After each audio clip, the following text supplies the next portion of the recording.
Estamos aqui no Cimex, a partir de agora falando com o Dacir Conte, diretor executivo. Vamos falar do tema principal do mercado. A gente está falando muito de economia. Quando a gente fala em economia, a gente está falando de emprego, está falando em família, está falando na comunidade. E a gente está enfrentando uma das maiores crises da história e notamos que se a gente não desenvolver a indústria, que é a base para tudo, a coisa fica complicada. A gente tem o agronegócio muito forte, mas tem na indústria a pesquisa, o desenvolvimento, até o desenvolvimento do próprio comércio e serviço, que a gente está sofrendo numa época como essa. Como é que o Cimex está vendo isso, Dacir? Essa nova realidade e de como o empresário tem que se comportar para enfrentar o que está aí, né? Pois é um tema muito difícil de ser enfrentado, né? Porque eu não lembro, né, de ter havido em Caxias, no nosso segmento, uma crise tão aguda, tão aprofundada e tão duradoura, infelizmente, como essa que nós estamos passando. Nós temos que lembrar que há bem pouco tempo, há três anos atrás, 3 anos e meio, nós tínhamos, só no nosso segmento aqui em Caxias, 54 mil, quase 55 mil trabalhadores do segmento metalmecânico, do qual nós representamos. Nesses 3 anos, nós perdemos em torno de 20 mil trabalhadores. Isso representa um percentual próximo aí a 45%, 46% do contingente que nós tínhamos há 3 anos atrás. Eu não conheço no Brasil, pelas estatísticas que são mensalmente publicadas, se olhadas por município, uma redução tão acentuada como esta. Não só em números absolutos, mas principalmente em termos de percentual. Se nós olharmos mesmo o segmento automotivo em São Paulo, olhado por município, né, aquela região do ABC, né, se olharmos por município, eles não reduziram percentualmente tanto quanto nós reduzimos aqui em Caxias. E isso na história de Caxias, não lembro, pelo menos nos últimos 30 anos, né, não lembro ter ocorrido. Bom, esse é um fato que nós temos que encarar e temos que ver como é que nós vamos possibilitar a recuperação desses empregos, que é apenas repor, digamos, aquilo que nós tínhamos. Mas nós temos que pensar que a massa, a sociedade, digamos assim, ela precisa, né, de emprego. Porque a cada mês nós recebemos aqui, principalmente Caxias, que é um polo de atração, em função de outros municípios aqui que nos circundam, de muita mão de obra que vem para cá em busca de trabalho. Se não bastasse isso, as pessoas que vivem aqui também chegam numa idade de ir para o mercado de trabalho. Pessoas que são menores, amanhã já serão maiores, portanto estão aí buscando emprego e nós não temos perspectiva, pelo menos a curto prazo, para essa gente toda. Por isso que nós defendemos muito a ideia de, uma das ideias, pelo menos, de levarmos as empresas para fazer algumas missões no exterior, para ver o que se faz lá, como é que se faz, para que a gente possa também fazer como muitos países fazem. Aquilo que dá para copiar, vamos copiar, porque que não fizemos que nem o Japão, que nem os chineses fazem, enfim, os orientais de modo geral. Eu acho que nós temos que também ser inventivos, né? Mas também ir olhar e, quem sabe lá, encurtar caminhos para que a gente possa introduzir novas tecnologias, novos produtos para poder disputar nesse mercado mundial. Na primeira instância, os países mais próximos, estamos agora organizando uma missão agora para o 2º semestre para o México, para Guadalajara, onde nós queremos levar no mínimo umas 8 a 10 empresas, médias e pequenas, para que elas possam mostrar o seu produto. Isso é uma feira? É uma feira do setor automotivo, ônibus, caminhões, que é o nosso perfil aqui em Caxias. Quer dizer, indo bem o setor pesado aqui, principalmente tratores, caminhões, ônibus, vai de reboque um monte de outras pequenas empresas, principalmente, né, que dependem dessas grandes, né? Nós temos muitos sistemistas, fornecedores aqui das empresas maiores.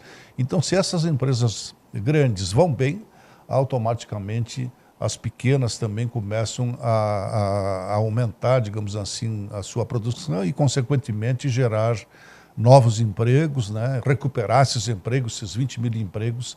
Certamente nós vamos levar um bom tempo para que isso venha a acontecer.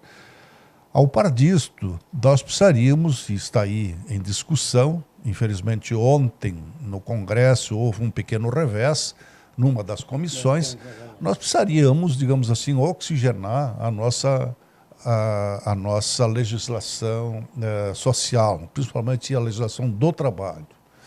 Nós estamos muito amarrados, a nossa legislação desestimula a admissão de pessoas. Às vezes as empresas precisam, sim, de tecnologia sempre, mas elas preferem, às vezes, independente de pensar na tecnologia, às vezes adquirir uma máquina do que gerar emprego. Porque o emprego hoje, infelizmente, temos que descortinar e dizer isso com toda franqueza, muitos talvez até não queiram entender, mas esta é a verdade, isto é o que nós vivenciamos aqui cotidianamente. O emprego e você gerar, admitir uma pessoa é sinônimo para muitos de problema. Até isso, porque os números, até de interrompendo, estava vendo aqui, temos 2% da mão de obra no mundo e 98% dos processos trabalhistas do mundo. É uma coisa assustadora que os números podem defender, esquerda, direita, patrão, empregado, mas são números. 2% de funcionários do mundo, 98% dos processos trabalhistas. Não precisa falar muito, né? É verdade, quer dizer, nós somos campeões em muita coisa, né? E somos, infelizmente, somos campeões de reclamatórias trabalhistas, né? Nós temos uma média de 3.800.000, vamos para 4 milhões de reclamatórias por ano. Isto, se analisado, o número de reclamatórios com o número de empregos gerados no mundo, fazermos essa proporção, não existe, pelo menos do nosso conhecimento, país que tenha um índice maior de reclamatórias em relação ao Brasil. Por isso que eu acho que é importante, sem dúvida, a gente aprovar de uma vez por todas essa reforma. É mais uma pequena esperança, entende, de que as empresas, a partir desta reforma, consigam também, primeiro, abrigar sob o manto da legislação muitos que hoje estão aí informal, sem nenhuma proteção social, sem recolhimento de encargos sociais. Portanto, amanhã depois, ou a previdência se torna inviável, como ela já é um perigo, ou nós vamos ter uma aposentadoria ali que não chega ao salário mínimo, e talvez nem para sobreviver. Então, realmente nós precisamos fazer essa reforma com esta visão, em primeiro lugar, para você dar proteção a muitos que hoje não têm. Nós temos aí uma força de trabalho estimada em 60 milhões de pessoas, nós temos aí basicamente 40, 38 milhões aí ao desabrigo, com mais os 14 milhões que estão desempregados, nós vamos aí a quase 45, 50 milhões, exatamente, desprotegidos. Então a gente tem que olhar esta reforma, em primeiro lugar, com esses olhos. Em segundo lugar, também garantir, isso é importante também que se diga, que não haverá absolutamente nenhuma retirada de direitos, nem os garantidos e nem os futuros direitos, entende? Os garantidos já estão incorporados na vida jurídica do trabalhador, e os futuros, aqueles que entram no mercado de trabalho, terão os seus direitos também, sem dúvida, privilegiados. O que se quer é apenas uma pequena mobilidade a mais, adaptar principalmente com essas possibilidades, com a mudança da legislação, as necessidades da empresa e, inclusive, do trabalhador, face a uma realidade posta hoje. A sociedade evoluiu, nós temos legislações aí ainda de 1943 dizer, aonde a tecnicidade das empresas naquela época era uma, os ambientes de trabalho, sem dúvida, eram mais precários do que hoje. No entanto, as normas jurídicas são as mesmas. Hoje o mundo evoluiu, o Brasil evoluiu, Caxias evoluiu muito. Então, essa legislação que está aí não se presta mais para reger as relações sociais, as relações de trabalho que existem no mundo moderno. Então, realmente, eu acho que precisamos dessa reforma. Isso vai dar um pouquinho de esperança na geração e, principalmente, abrigar aquelas pessoas que estão hoje ao desabrigo da legislação trabalhista. Falando em legislação, teremos o dissídio logo, logo. Começamos o debate agora. Vai ser uma coisa mais complicadinha, mas, ao mesmo tempo, a gente tem que encontrar um meio termo entre o funcionário, entre o patrão, entre manter essa estrutura que nós temos aí, né, Aldacir? Nós vamos iniciar amanhã, né, a primeira rodada, o primeiro encontro com os trabalhadores, e esperamos que a gente consiga, como em anos anteriores também, superar essa etapa. Até porque eu acho que a preocupação maior, tanto, acredito, dos trabalhadores como nossa também, é tentarmos, em primeiro lugar, manter os empregos que temos e buscar, quem sabe, alternativas, né, como há pouco falamos, de procurar gerar outros empregos. Então, não dá para fazer, digamos assim, manobras fora da curva, né, como usualmente se diz, mas, de qualquer forma, às vezes, na situação que nós encontramos, com uma inflação aí beirando, no nosso caso, na data base, junho, os 13,5%, às vezes isso fica difícil de ser absolvido pelo trabalhador, entende? Mas há que se pensar que com 13,5%, e eu não quero aqui discutir se ela é real, se não é, mas são os dados oficiais que nós temos aí, o trabalhador perde menos do que se a inflação fosse 10, se fosse 15, se fosse 20. Por outro lado, às vezes a negociação se torna mais fácil se a inflação fosse maior, entende? Na cabeça do trabalhador, ganhar 10%, ele acha que é melhor do que ganhar 13,5%, supostamente. Só que com 10% ele perde 3 vezes mais do que com 13,5%. Então esse poderá ser, digamos assim, um pequeno problema que a gente deverá, digamos, também superar sem problema nenhum.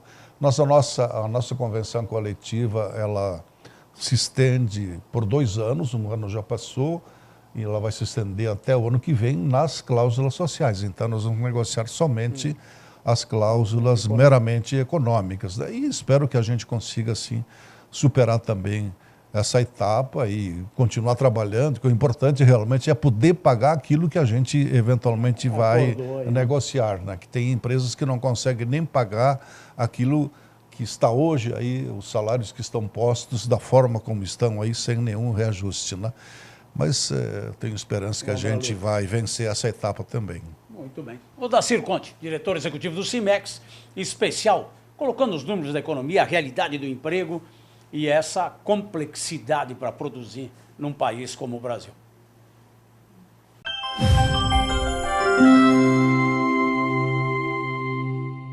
Estamos, a partir de agora, falando com o Reomar Slaviero, aqui, presidente do Cimex, apresentando os números que nos deixam meio perplexos, mas, ao mesmo tempo, estamos notando uma pequena melhora. E aquele crescimento de 0,5%, 1%, 2% em cima de uma base negativa. Mas, pelo menos, parou de cair. E aí a gente sabe que, como a gente, num país que nem esse, vive de crise, quando passa um tempo, volta, vem, melhora um pouquinho. Como é que a gente reage, como é que o Cimex orienta o seu associado e a comunidade numa conjuntura complicada, com crises atrás de crises, política, econômica, e enfrentar esse mercado? E eu sei que o Cimex está fazendo um trabalho muito grande, inclusive com o exterior, buscando feiras, eventos, negócios para salvar nossas empresas, que a gente tem uma base muito boa que a gente não pode deixar empresas fechar, porque a gente leva anos para formar uma nova marca, uma nova empresa. Qual é a orientação? O que a gente, com esses números, pode passar para o mercado, Isabel? Exatamente. Nós temos, assim, olhando os números, se nós olharmos, por exemplo, bem assim, pegar aqui do mês anterior para esse mês, são positivos, então é animador. Mas se nós olharmos no balanço geral do ano inteiro são negativos ainda e muito negativos. Mas há uma esperança, algum sinal positivo, se nós compararmos com anteriormente, embora a evolução não nos leva nesse primeiro momento a um otimismo, mas eu acho que temos que buscar saída. O empresário, eu sempre digo, por ser empresário, ele é um otimista, né? Porque ser empresário aqui nesse país, com todas essas turbilhões que acontecem, a política afetando a área econômica, nós temos que ser muito otimistas. E os empresários estão sendo, inclusive, usando de todo, inclusive recursos próprios para manter a empresa aberta, está fazendo de tudo, e nós estamos incentivando que ele busque o mercado internacional. E com isso também levando emissões, buscando, nós estamos agora até buscando, temos já previsto para novembro, um grande mercado que a América Latina, nós achamos que é um grande mercado nosso, ainda é um bom mercado. Então nós vamos para o México, nós vamos subsidiar todo o stand gratuito para o empresário poder lá expor o seu produto. Então, buscamos isso numa parceria com o governo do estado, né, e conseguimos então trazer isso e estamos oferecendo aí para os empresários. É mais uma ação que estamos fazendo, entre outras, como também as feiras nacionais, aqui as feiras, também a Mercopar, temos participado, temos subsidiado, incentivando que ele participe e busque mercado. Além disso, de rever os seus produtos, ver a matriz dos produtos, buscar novos mercados, nacional, internacional. Nós sabemos que a América Latina, a África tem muito potencial ainda para nós. Então nós temos que buscar isso e a gente está fazendo isso. E além disso, enxugar sua empresa, né? Buscar diminuir custos, melhorar a produção. O sistema Lean de produção é uma coisa que está vindo aí, o pessoal está acreditando muito e tem dado certo. Reduz, muitas vezes um produto dentro da empresa não é percebido, ele viaja quilômetros antes de sair. Pronto, e pode ser por alguns metros fazer toda a produção. Isso o sistema Lean ensina muito bem e funciona. Funciona, a gente acredita, funciona. Reduz custos, reduz mão de obra e com isso pode se tornar mais competitivo no mercado. Porque não adianta só também querer vender se eu não tenho preço.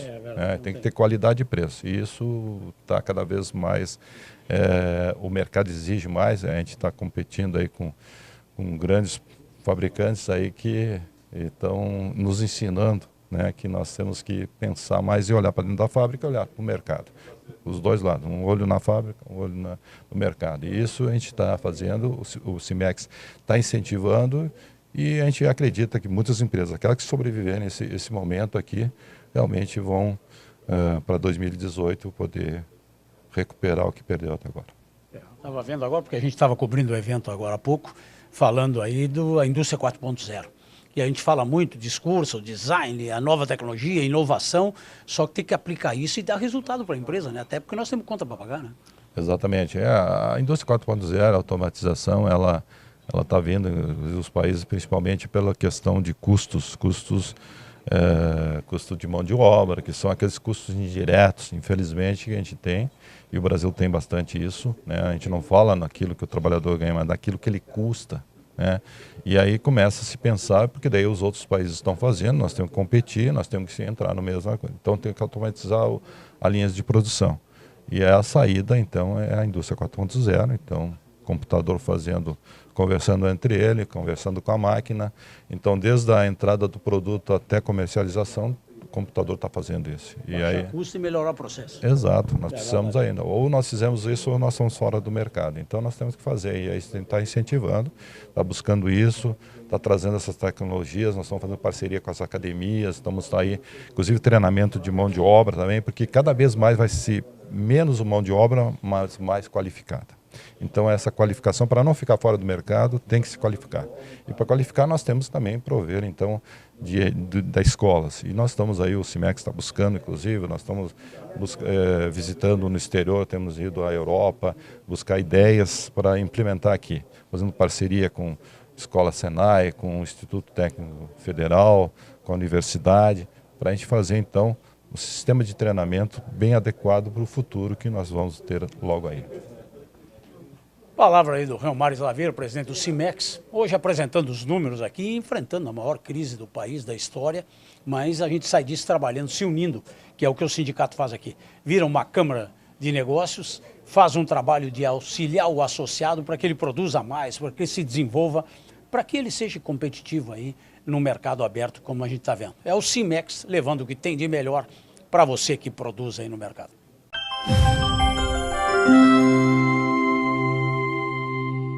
Rogério Gava, nosso economista aqui, representando toda a estrutura aqui do Cimex, levando informação da economia para o mercado. Gente que vem aí palestrando, orientando o mercado já há muito tempo.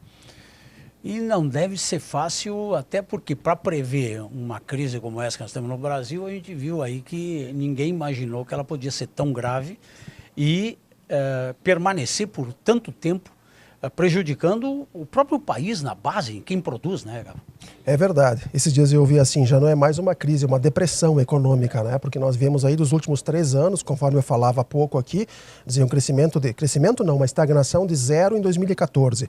A gente cai 3,8 em 2015, 3,6 o ano passado, dá 7,4. Para recuperar isso, aquilo que eu comentava. Se nós voltarmos a crescer 2,5 no ano que vem, o que vai ser muito bom, vão precisar 3 anos só para empatar a partida, só para ficar no 0-0. Então, são questões que preocupam. O desemprego, ele vem a galope disso. É uma situação econômica, social e antes de tudo, política muito grave. As coisas começam a melhorar, estoura alguma nova denúncia, algum novo esquema de corrupção, então tudo isso tem tirado muita confiança do mercado e a gente sabe que o mercado sem confiança, o empresário não investe, o consumidor, nós estamos com medo de comprar, muita gente desempregada, o desempregado ele não consome bens, ainda mais bens, por exemplo, eletrodomésticos e nem se fala em automóveis que são bens, né, de maior valor agregado, onde geralmente as pessoas elas alcançam isso via financiamento. Quer dizer, então todo esse contexto ele está mostrando que nas piores das previsões a gente não imaginava que poderia acontecer o que aconteceu nos últimos 2 anos e ainda continua nesse ano aqui, onde a previsão do PIB ela baixa semana a semana e daqui a pouco nós vamos ter um novo ano com crescimento 0 ou muito perto disso. O brabo a saída, porque antigamente a gente tinha um governo, hoje a gente tem entre o financiamento que é difícil para ser liberado, o juro está caindo mais muito pouco e o valor do dinheiro para investir na empresa está caro, né? E tu não tem, além de ter que produzir, melhorar processo, melhorar a produção, nós temos que vender para quem paga. E aí é outro problema, porque além de precisar vender para quem? E aí tu começa a complicar. O grande cliente, que era o governo, não está pagando mais ninguém e é uma denúncia atrás da outra e para, porque os ministros, secretários, ninguém quer assumir mais nada. E aí complicou muito o grande foco do mercado. A gente está praticamente só trabalhando com agronegócio, uma outra coisa, tecnologia e a realidade hoje do país. Né? É verdade. Tu comentaste do juro, ok, o juro caiu, mas 2 coisas. Primeiro que ele não caiu tudo aquilo que ele deveria ter caído, né? O Copom nessa última ata aí já não baixou tanto, justamente pela instabilidade política e pela incerteza que está reinando aí no mercado. E uma outra questão do juro é que esse juro mais baixo, ele não está chegando para nós, não está chegando para o consumidor final, não está chegando para as empresas. Nós temos um banco de desenvolvimento, que é o BNDES, mas entre o BNDES e o tomador final existe algo que se chama banco. E o spread bancário está muito alto ainda, ou seja, a diferença entre o valor que o banco toma, o dinheiro desse banco de fomento e o que chega para nós enquanto consumidores finais. Então, assim, um juro de 10%, mas a gente vai lá no cheque especial, é 300%. Então, tudo isso mina a economia, a pessoa que está endividada fica ainda mais endividada. Nós estamos aí, os últimos dados que eu vi, 2/3 da população, ela se encontra endividada, ou seja, com pelo menos uma conta atrasada no último mês, não está conseguindo pagar a escola dos filhos, não está conseguindo pagar, enfim, uma prestação ali do cartão de crédito, do apartamento, e aí é um círculo vicioso que começa a puxar tudo para baixo. Para isso melhorar, não adianta, primeiro é estabilizar politicamente, que a gente espera que daqui a pouco, ano que vem tem eleições, finalmente a coisa estabilize, e aí a economia, a reboque disso, ela consiga realmente começar uma recuperação. Agora, a gente não pode se enganar, a recuperação ela vai vir a médio e longo prazo. A gente não vai recuperar tudo isso da noite para o dia, nem os empregos. Olha aí o desemprego, 13,6 milhões de desempregados. Quer dizer, o desemprego ele ainda não deu o braço a torcer. Ele é consequência de todos esses problemas que a gente está comentando aqui. E o peso do emprego, o empresário agora para gerar um emprego, ele vai pensar 150 vezes. É verdade. Até porque a gente tem uma pressão, o país é contra quem produz, é uma coisa absurda, há décadas a gente vem falando isso, né? É carga tributária, é área trabalhista, é área ambiental, é PPCI de bombeiro, é não sei o que, é taxa, é só gente querendo cobrar, que é uma coisa que nos assusta, porque o imposto está subindo e o serviço está caindo, a segurança, a saúde, todo o sistema está diminuindo e nós continuamos pagando mais. É contra a lógica do mercado, porque se tu está pagando, eu estou fazendo um serviço aqui, ele não tem qualidade, ele vai cair, eu não vou pagar. Tu entende? Só que eu continuo pagando o aumento do imposto e não estou recebendo a contrapartida. Né? É verdade. E eu acompanho os rankings, as avaliações. Então, por exemplo, num ranking de competitividade, o Brasil, nós estamos quase nas últimas posições. Nós somos um dos piores ambientes de se fazer negócio no mundo. Eu tenho visto algumas empresas que desistiram de vir para o Brasil por causa dos problemas trabalhistas. Nós somos o país mais processual do mundo. É processo trabalhista, quer dizer, agora a reforma trabalhista, né, ontem teve um revés, né? Quer dizer, nessa semana aqui já perdemos no Senado, quer dizer, no plenário, será que passa? Quer dizer, reforma trabalhista, reforma previdenciária, a gente onera muito a produção, a empresa é muito onerada, o que custa um trabalhador, se aquilo que um trabalhador custa para a empresa fosse para o bolso do trabalhador, o que isso geraria de demanda, quer dizer, exatamente, mas é uma oneração negativa. Tem uma máquina que nos trata mal. Exatamente. Então a empresa, quando contrata, tem todo esse problema processual e paga o nosso custo unitário do trabalho, é um dos maiores do mundo. Aí a empresa vai buscar dinheiro, o juro é altíssimo. Como é que nós vamos competir com uma China, por exemplo, ou outros países também que estão crescendo? Uma Alemanha produzindo mais barato que o Brasil? Com certeza, porque exatamente, por quê? Porque eles vão buscar automação, tem dinheiro barato, como se diz, quer dizer, mas dinheiro para financiar a produção e não financiar o consumo como nós fizemos. O que a gente fez? O governo fez nos anos áureos, 5, 6 anos atrás. Financiou o consumo, todo mundo consumiu a rodo, o pessoal se endividou e as empresas ficaram depauperadas e agora a gente não consegue competir. Uma mensagem para o mercado aí, Gava. Olha, a gente sempre tem que passar uma mensagem otimista, né? Essa não vai ser nem a primeira nem a última crise. De fato que ela está sendo uma crise, uma recessão bastante pesada. Mas assim, a nossa perspectiva já para o ano que vem é de retomada, sim, real de crescimento. Então, a perspectiva agora é passar a tempestade. Quer dizer, a empresa arrumar ainda mais a casa, a empresa buscar novos mercados, porque com certeza vai chegar o dia que as coisas elas vão melhorar. Nós temos muito, eu estava vendo, nós temos muitas reservas, até mesmo financeiras, para vencer essa crise aqui.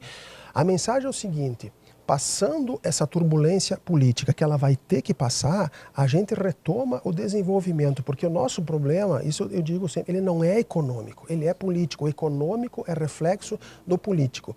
Que bom, né? Se eu pudesse, quando venho falar de economia, falar só da economia, mas a gente acaba falando de política também. Então a mensagem, ela tem que ser, eu sempre deixo uma mensagem de otimismo, que os tempos bons, eles vão voltar, talvez não nos patamares como a gente estava acostumado, porque eles eram artificiais, e aí eu prefiro crescer menos, mas crescer no real e não de forma artificial como nós crescemos. Então a mensagem é essa. Rogério Gava, economista, consultor aqui do Cimex, nos passando um pouquinho da realidade do dia a dia. Para você que é empresário, antes de investir, de gastar, repense aí, porque o dinheiro aqui fora está muito caro. Vão investir no que produz, melhorar processo, ir atrás de novos mercados, porque a coisa está complicada. E se una, inclusive com o concorrente, muitas vezes. Aquele que tu não gostaria de falar, hoje se unindo para salvar o que a gente construiu nessas últimas décadas. Com trabalho, com esforço e vindo aqui dividir o problema, não enfrente sozinho que está aí, venha dividir de maneira associativa, cooperativa, para a gente enfrentar esse mercado complicado que é o brasileiro e muito mais concorrendo com o mundo. Apesar de tudo, a gente está vendo muita empresa lá de fora querendo comprar as nossas empresas boas aqui no mercado brasileiro. Estão enxergando o que às vezes a gente não está enxergando. Essa é a orientação do Cimex para o mercado aí brasileiro e internacional.